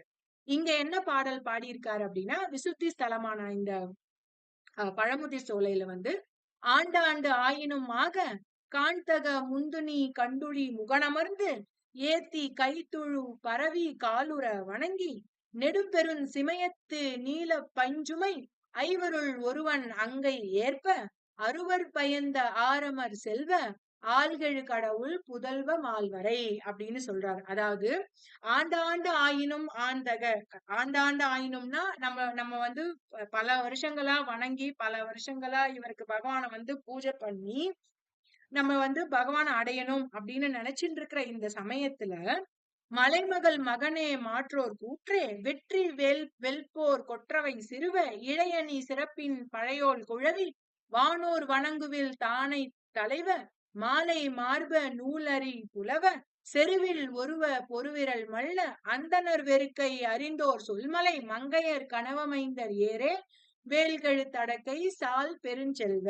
அதாவது மலைமகள் மகன்னா இயமானனுடைய மகளான பார்வதியின் மகன். மாற்றோர் கூற்று அப்படின்னா பகைவரை வெல்லக்கூடிய யமனாக விளங்கக்கூடிய முருகப்பெருமான். வெற்றி வெல்போர் கொற்றவை. கொற்றவை அப்படிங்கிறது வந்து துர்கையை வந்து குறிக்கும்.